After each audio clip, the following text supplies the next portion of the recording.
It's all so very exciting. And I want to welcome in a man who spent his mornings, he was visiting children's hospitals, he was at a food bank. No, who am I kidding? He was rifling beers on a golf course like a degenerate. I want to bring in TJ Lang. False. TJ, how are you? False. A lot of waters. Very hydrated. Feeling good.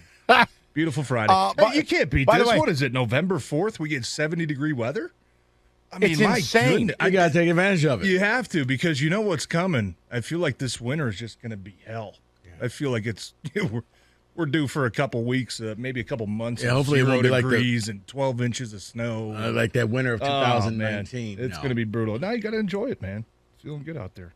TJ, the question of the day, Mon Frere, that I've been asking the people is, and I know it's a little tougher for you, but work with me. Have you reached the breaking point where now it's the spite store? Like, have you reached a point where the Lions have broken you and you're actually considering things like draft position? I'm getting close. I mean, gosh, I'd be lying to you if I told you I wasn't. I mean, who isn't, you know? You look at the big picture and what? There's still 10 games to play. You say maybe you can make this a respectable season. But But here's what I'm going to say, though, Rico. We all know that, you know, even in these last 10 games, you go 5-5, you're still a 6-win football team. Like, what does that do for you? It gives you hope for next year. Yeah, but it's just like, this is where I kind of ride that fine line of being player mentality. Like, you don't care. You don't give a crap about, you know, tanking for picks. You don't care about draft position. You don't care about draft picks. But as a fan, like, that's what we care about. You know what I mean? Like, we do care about, hey, look at the players coming up. Will Anderson, C.J. Stroud, and Bryce Young. Like, man, we get a chance to get one of those guys, and you can't help as a fan to look at those guys and say, yeah, can this change our franchise? Possibly. Yeah, it could. But I just, you know, I still have that player mentality where it's like you don't care about that. All you want to do is just try to go flip the script, try to find a way to win a game. You know what I mean? And if these players go out and they win, you know, let's say 6 of the next 10 and they go 6-4, like they're going to have a pretty good feeling about themselves. But us on the outside, we're going to say, that was pointless. You know, like, what are we doing, man? Like, we just wasted a chance to maybe get a new young quarterback in here. So I ride that fine line, and it's tough. I go back and forth. I teeter-totter a lot about it. And, but Mike, to answer your question, I am kind of at that point where it's like every single week just feels like deja vu. It just feels like the same thing. It feels like, you know, calling the games on Sunday, talking to the coach and talking to the players after the game, it's the same story. Like, I can only come up with so many questions for Coach Campbell after every game about what went wrong. You know, why couldn't you get over that hump? Why couldn't you find a way to trust me, our post-game show gets longer and longer each week. It's just brutal, man. Like, it really is. And you sit here and you look at it and you say, okay, yeah, we got 10 games left. Man, could they be a surprise team with how bad the NFC is? I don't know, maybe, but right, and I agree with you, Mike, probably not. So this is a point to me, especially with how the week went with, you know, losing that game to Miami. You fire a DB coach, you trade one of your best offensive weapons. This just, to me, screams, you know, tank, right? And the players don't want to hear that. The players don't care about that. The players don't care about, hey, we got a second-round pick next year for TJ. Nobody cares, right? But when you look at it from a fan perspective and maybe a front office perspective, you say, what's the point of winning games unless your butt's on the hot seat? Which, who knows? I mean, do we really know that? I know, Mike. I know Sheila came out last week and kind of gave them a vote of confidence. But is that what's going on behind closed doors? Is that what's going on behind the scenes? Where she puts some pressure on them to make some changes because she needs to see something different in the second half of the season for him to retain this job? I don't know. You can get a vote of confidence, but you know, TJ, that if the vote of confidence goes unrewarded and you just keep losing, I mean, no, they haven't scored in the second half since a vote of confidence. If they lose a few more and it gets to the national showcase of Thanksgiving Day and Bills Mafia is going to be throwing babies through tables in your stadium and they're going to bury you, I don't care what she said. She'd be forced into something. See, this was my other question, was like, all right, as a player, no one ever. You can't play the game of football any other way but all out, or you'll get killed. Yeah. But as a player, do you know when the fans essentially want you dead? Like where the fans are openly rooting against you? Or is it just white noise and you block everything out? I'm trying to remember to see if I was ever a part of that. And I think maybe the only time would have been my last year, 2018, with Patricia, his first year. We hated everyone. Yeah, we were, we didn't start off hot, and I think we had a chance there to get to around 500, maybe week 7 or week 8. We lost a game, and after that, we traded Golden Tate. And I think everybody in the locker room was like, whoa, like that's, one of our better players, playmaking type guys. What's going on here? And I think that was the first time in my career, 10-year career, where it was like, okay, like you've been around long enough, you got to see the big picture. You got to realize what's going on. That doesn't change your mentality at all. You still want to go out there and prepare every single day and week and try to do whatever it takes to win a game.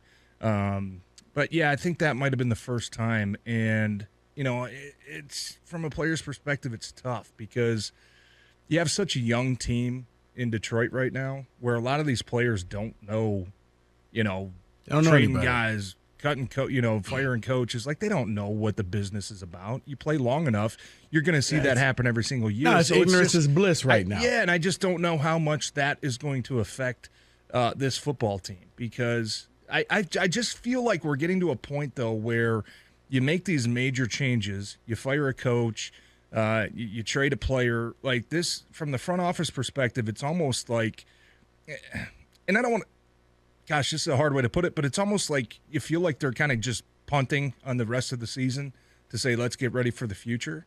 But the players, like, you don't care about that. You have a lot of guys in there with a tremendous amount of pride and ego, and they've got a reputation to uphold. And you tell me Taylor Decker wants to go out there and play for a team that's, trying to tank openly. Like, no, like that's a dude who wants to, try to make a name for himself and get a Pro Bowl on. You know what I mean? So there's a lot of guys that still have so much to play for. And sometimes that just doesn't mesh up with what the front office is thinking. I think we all know by the moves that they made that, yeah, like this season is going to be hard to recover. Like, it's going to be hard to recover and make it a respectable season. Right. So in that room, when they trade Hockenson, I mean, how else can players look at it when, look, I didn't love Hockenson, and I understand the business of it, but they had him signed through next year, plus the franchise tag application the year after if they don't want to pay him long term. If I'm a guy like you brought up Taylor Decker, he sounded broken after the game. This is exhausting, is what he said. And I said on the air the other day, if I'm Decker's agent, I'm telling him I'm going to get you out of here. I'm going to demand a trade. Like, what is the reaction in that room when they take Hawk, who's 25? And I know he's not perfect, but he's one of your 3 best offensive weapons. And considering DeAndre Swift is made of paper mache, he's one of your 2 best weapons. And he's gone. I got to tell you something, TJ. You played, I didn't. I'd have a very hard time going to work this week and believing who signs my checks actually gives a damn. Well, and that's the hard part is that every single week you try to win, right? We heard Coach Campbell say it. We heard Aaron Glenn say it. Like, it doesn't matter what moves we make. The only common goal is to win a game. And that's where you have to ride a fine line, not only if you're Brad Holmes, but Dan Campbell, to try to send a message to these guys. We're still trying to win. We're just going to go about it a different way. And that's why I thought, there were a couple comments that even Brad Holmes made where, hey, even if we were 6-1, we probably would have made this trade. And I'm sitting there saying, like, yeah, and I'm Diana BS. Ross. Like, I don't think so. But that to me was a way of telling the players, like, we believe in you guys. We'll be okay. We'll be all right. And even when he said there was another comment, this is going to help us in the future. And then he threw in, this is also going to help us in the present. And I'm sitting there thinking, like, how does this help you in the present? Like, how is getting rid of TJ Hockenson going to help you this year? Well, like, TJ, what got me was when he was like, yeah, like you said, well, if we were 6-1, I would do this. You would still make the trade. And it was no, like, you wouldn't. What? Like, I don't. No, you would have went and got Roquan Smith and said, hey, come help this team. No, and I get that. And the outside looking in, we're all sitting there saying, BS. I don't think you would have made that play. But you know I think why? When you say something like that, you think your fan base is a bunch of suckers. Right, but I think that was his way of maybe sending the message to the players to say, you guys are going to be just fine without him. You know what I mean? Just to make sure that the attitude and that everything else doesn't just completely fall into the tank, where guys just, start showing up with the loser's limp and, hey, I got a sprained ankle. I'll put you on IR, miss 4. You know what I mean? Take your time, get back. Like, people ask all the time, how do NFL teams tank? Like, you're not trying to openly go out there and lose, but how you do it is you take a guy that, maybe has a 1-week injury and you put him on IR and he's out for the rest of the season. You know what I mean? We saw it a little bit last year. There was a lot of, sprained ankle. Okay, like you can probably play through that. I'll put him on IR. Sit out the next 4 games, Kenny get healthy, Galladay. Come back. We'll see. I remember when Galladay got hurt and it was completely healthy. It was like Galladay got hurt and it was like, wait, he's done for the year? Yeah, right. And it's like there's a lot of questionable things, and that's why I'm kind of looking forward. Like, I wouldn't be surprised if that starts to happen, only because the vibe that we're kind of getting from these moves and from, some quotes that you kind of read in between the lines, what's coming out of Allen Park is that this season it's not going the way we want. We don't see it getting any better.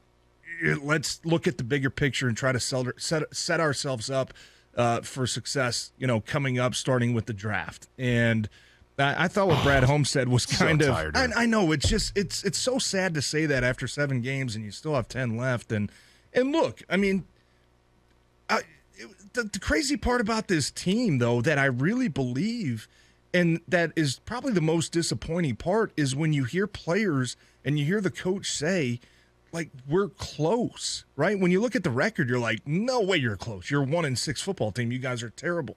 But when you go back in each game, you can literally point at 1 or 2 specific plays and say, if that goes our way, you probably are a different team. You probably are a 3, maybe a 4-win football team, and that is close in the NFL. But the bottom line is you are what your record is, and you still have 10 games left, and it's just I'm trying to be honest. Like, I don't see them getting over that hump. I just don't. Like, and it even starts with this week, and I don't want to spoil it by trying to get into the picks too early, but I'm not picking this team to win another football game the rest of the season. Like, I know that might be an emotional take, but I don't see the identity of this football team that lets me know they're going to play 60 minutes. Now that can certainly change in the next couple weeks if I see a different team come out against Green Bay this week, and you see a different team, the following week when they go to what New York maybe or Chicago, right? Like, it can certainly change, but coming out of these last, really 5 games, it's like I don't see it, man. No, I don't see a team that's ready to win. I was you last week with the Dolphins, and they're like, no, they're going to bounce back. I'm like, the Dolphins going to bounce them all around, and but. Even David, what would you like me to do? I mean, these two are a runaway train. You look at a fumble against Dallas on the 1-yard line. Maybe we're having a different conversation. You look at the Miami game, like one play. TJ, take a breath. Fires me up. I'm sorry. You try to say you're close, you really are, but at the same time, you're so far away. It's just so frustrating, man. Turn his microphone off. It just breaks me sometimes. I'm sorry, guys. I got David telling me we got to go to break. What the F do you want me to do? You started it, Mike.